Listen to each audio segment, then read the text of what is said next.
থেমে যাওয়া সেই গানে জমে থাকা অভিমানে। স্কুবা ডাইভিং এর সময় ভারতের জনপ্রিয় সঙ্গীত শিল্পী ইয়ালি খ্যাত গায়ক জুবিন গার্গের মৃত্যু হয়েছে। ইয়ালি খ্যাত ভারতের জনপ্রিয় গায়ক জুবিন গার্গ মারা গেছেন শুক্রবার 19 সেপ্টেম্বর স্থানীয় সময় দুপুর 1:30টার দিকে সিঙ্গাপুরে স্কুবা ডাইভিং করার সময় হৃদরোগে আক্রান্ত হন জনপ্রিয় এই শিল্পী। মৃত্যুকালে গায়কের বয়স হয়েছিল 52 বছর। শনিবার 20 সেপ্টেম্বর তিনি সিঙ্গাপুরে অনুষ্ঠিতব্য একটি সাংস্কৃতিক উৎসবে পারফর্ম করার কথা ছিল। ভারতীয় সংবাদ মাধ্যম এনডিটিভির এক প্রতিবেদনে বলা হয়েছে, মৃত্যুর আগে তিনি বন্ধুদের সঙ্গে একটি ক্রুজে ছিলেন। অসুস্থ হয়ে পড়লে তাকে দ্রুত হাসপাতালে নেওয়া হয়। চিকিৎসকরা জানান তিনি হৃদরোগে আক্রান্ত হয়েছেন। ভারতীয় সময় দুপুর 1:10 মৃত্যুবরণ করেছেন জনপ্রিয় এই সঙ্গীত শিল্পী।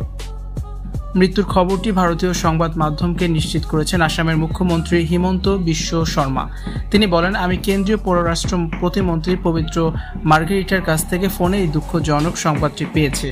এই ক্ষতি বর্ণনা করার মতো কোনো শব্দ আমার নেই। আমরা এক অমূল্য সম্পদ হারালাম। জুবিন গার্গ ভারতের আসাম অঞ্চলের সন্তান। তিনি অসমিয়া, বাংলা ও হিন্দি গানে সমান জনপ্রিয় ছিলেন।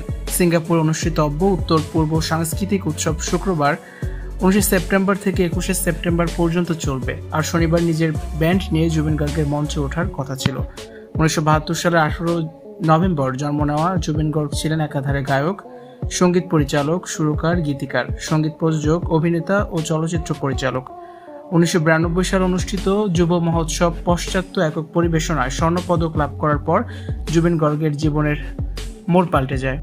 1992 সালে অসমিয়া অ্যালবাম অনামিকা মুক্তির মাধ্যমে জুবিন পেশাদার সঙ্গীত জীবনে প্রবেশ করেন।